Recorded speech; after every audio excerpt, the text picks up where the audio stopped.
ક્યારેય એવું બન્યું છે કે કોઈ જૂથમાંથી અમુક લોકોને પસંદ કરવાના હોય અને એવું લાગે કે આ પસંદગી એકદમ નિષ્પક્ષ કેવી રીતે કરી શકાય? ભલે કોઈ રમત માટે ટીમ બનાવવાની હોય, કોઈ વૈજ્ઞાનિક સર્વે હોય કે પછી કોઈ લકી ડ્રો, સાચી નિષ્પક્ષતા મેળવવી એ હંમેશા એક મોટો પડકાર હોય છે. તો ચાલો આજે આ પડકારને ઉકેલવાની એક સાવ સરળ પણ ખૂબ જ શક્તિશાળી રીતને સમજીએ. ચાલો એક ક્ષણ માટે વિચારીએ. સામે 70 વિદ્યાર્થીઓ છે અને તેમાંથી 10ને કોઈ ખાસ પ્રોજેક્ટ માટે પસંદ કરવાના છે. શું કરીશું? શું આપણે એવા લોકોને પસંદ કરીશું જેમને ઓળખતા હોઈએ કે પછી જેઓ હોશિયાર દેખાતા હોય? આ દરેક વિચારમાં ક્યાંક ને ક્યાંક આપણો પોતાનો પક્ષપાત છુપાયેલો હોઈ શકે છે. તો સવાલ એ છે કે આ પક્ષપાતને આપણે દૂર કેવી રીતે કરી શકીએ? જુઓ, આપણી પાસે બે રસ્તા છે. એક છે એમ જ પસંદ કરી લેવું, જે ફટાફટ તો થઈ જાય, પણ એમાં અજાણતા જ પક્ષપાત આવી શકે છે. અને બીજો રસ્તો છે સરળ યાદચ્છિક નમૂના પસંદગી. હા, આના માટે એક પદ્ધતિની જરૂર પડે છે, પણ એના ફાયદા અદ્ભુત છે.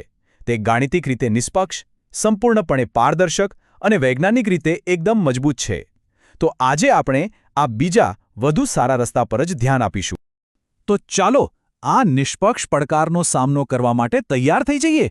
આ માત્ર એક કસરત નથી, પણ એ સમજવાની તક છે કે વાસ્તવિક નિષ્પક્ષતા કેવી દેખાય છે અને તેને કેવી રીતે મેળવી શકાય છે. આપણું મિશન એકદમ સ્પષ્ટ છે. 70 લોકોની વસ્તીમાંથી આપણે 10 લોકોનો એવો નમૂનો બનાવવાનો છે જ્યાં દરેકને, બિલકુલ દરેકને પસંદ થવાની સમાન તક મળે. કોઈને ફાયદો નહીં, કોઈને નુકસાન નહીં. તો આ સંપૂર્ણ નિષ્પક્ષ પસંદગી આપણે કરીશું કેવી રીતે?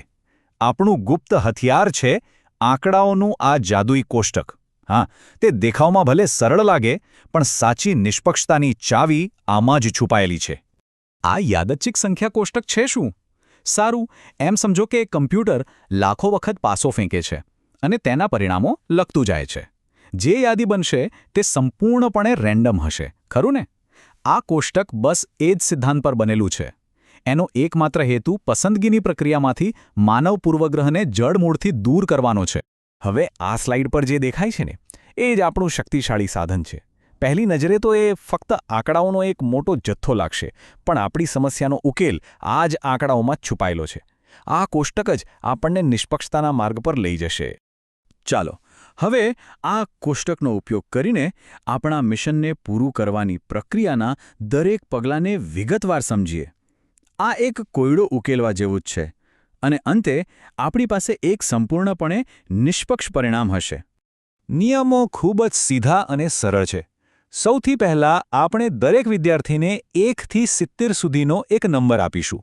પછી કોષ્ટકમાં ગમે ત્યાંથી શરૂ કરીને આપણે 2 અંકોની સંખ્યાઓ વાંચીશું. જો સંખ્યા આપણી રેન્જમાં હોય અને પહેલાં પસંદ ન થઈ હોય તો આપણે તેને લઈ લઈશું. નહીંતર તેને છોડીને આગળ વધીશું. બસ આટલું જ કરવાનું છે જ્યાં સુધી આપણને આપણા 10 નંબરો ન મળી જાય. ઠીક છે, ચાલો શરૂ કરીએ. કોષ્ટકમાં આપણે જોઈએ તો પહેલી 2 અંકની સંખ્યા છે 99. પણ રાહ જુઓ, આપણા નિયમ મુજબ સંખ્યા 1 થી 70ની વચ્ચે હોવી જોઈએ. 99 તો 70 કરતાં ઘણો મોટો છે, એટલે આપણે તેને પસંદ ના કરી શકીએ. તો આ નંબરનો અસ્વીકાર થયો. પહેલો પ્રયાસ નિષ્ફળ. ચાલો આગળ વધીએ. 99 પછીની આગામી 2 અંકની સંખ્યા છે 34. અને આ બરાબર છે. 34 એ 1 અને 70ની વચ્ચે છે.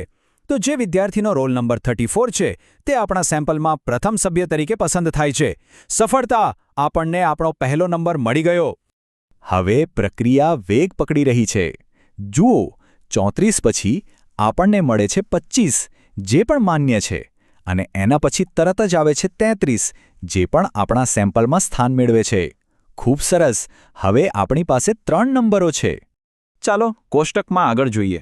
ઓકે, આગળનો માન્ય નંબર છે 42 અને પછી આવે છે 98. હવે આ 98નું શું કરવું? શું તે આપણા નિયમોમાં બંધ બેસે છે? ફરી એકવાર નિયમ લાગુ પડે છે. 98 એ 70 કરતાં મોટો છે. તેથી આપણે તેને પણ છોડી દેવો પડશે. આ પ્રક્રિયા જ એ વાતની ખાતરી કરે છે કે આપણે આપણા નિયમોને વળગી રહીએ અને કોઈપણ પ્રકારનો પક્ષપાત ન થાય. અહીં બધું સિસ્ટમ જ નક્કી કરે છે. બસ આ જ પ્રક્રિયાને અનુસરીને આપણે કોષ્ટકમાં આગળ વધતા રહીએ છીએ, અયોગ્ય નંબરોને છોડતા જઈએ છીએ અને યોગ્ય નંબરોને પસંદ કરતા રહીએ છીએ, જ્યાં સુધી આપણને આપણા પૂરા 10 નંબરો ન મળી જાય. અને અહીં પરિણામ છે. આ શુદ્ધ પ્રક્રિયા દ્વારા પસંદ કરાયેલા 10 વિદ્યાર્થીઓના રોલ નંબર છે. 34, 25, 33, 42, 56, 47, 15, 49, 07 અને 31. આપણું મિશન સફળતાપૂર્વક પૂર્ણ થયું છે. તો આમાંથી શીખવાની મુખ્ય વાત શું છે? એ જ કે આ પસંદગી કોઈ વ્યક્તિની પસંદ કે નાપસંદ પર આધારિત નથી. તે એક ગાણિતિક અને પદ્ધતિસરની પ્રક્રિયાનું પરિણામ છે. આપણે ફક્ત 2 સરળ નિયમોનું પાલન કર્યું. આપણી રેન્જમાં રહો અને પુનરાવર્તન ટાળો. અને પરિણામે આપણને એક સંપૂર્ણપણે નિષ્પક્ષ સેમ્પલ મળ્યું. અને આ જ આખી પદ્ધતિનો સાર છે. જેમાં વાક્ય કહે છે, આ કોષ્ટકનો એકમાત્ર હેતુ પસંદગીની પ્રક્રિયામાંથી માનવ તરીકે આપણામાં રહેલા અજાણતા પૂર્વગ્રહોને દૂર કરવાનો છે. અહીં બધું તક પર આધારિત છે, પસંદગી પર નહીં. આજે આપણે આર્ટિફિશિયલ ઇન્ટેલિજન્સ અને જટિલ એલ્ગોરિધમ્સના યુગમાં જીવીએ છીએ. પણ એ વિચારવા જેવું છે કે આટલી સરળ પદ્ધતિનો મૂળભૂત સિદ્ધાંત આજે પણ એટલો જ પ્રસ્તુત છે? શું આપણે જે જટિલ સિસ્ટમ્સ બનાવીએ છીએ તે ખરેખર નિષ્પક્ષ છે? કદાચ આ સરળ કોષ્ટક આપણને નિષ્પક્ષતાના મૂળભૂત સિદ્ધાંતોની યાદ અપાવે છે અને એ સુનિશ્ચિત કરવા માટે પ્રેરણા આપે છે કે ટેકનોલોજી આપણને વધુ ન્યાયી બનાવે, ઓછું નહીં.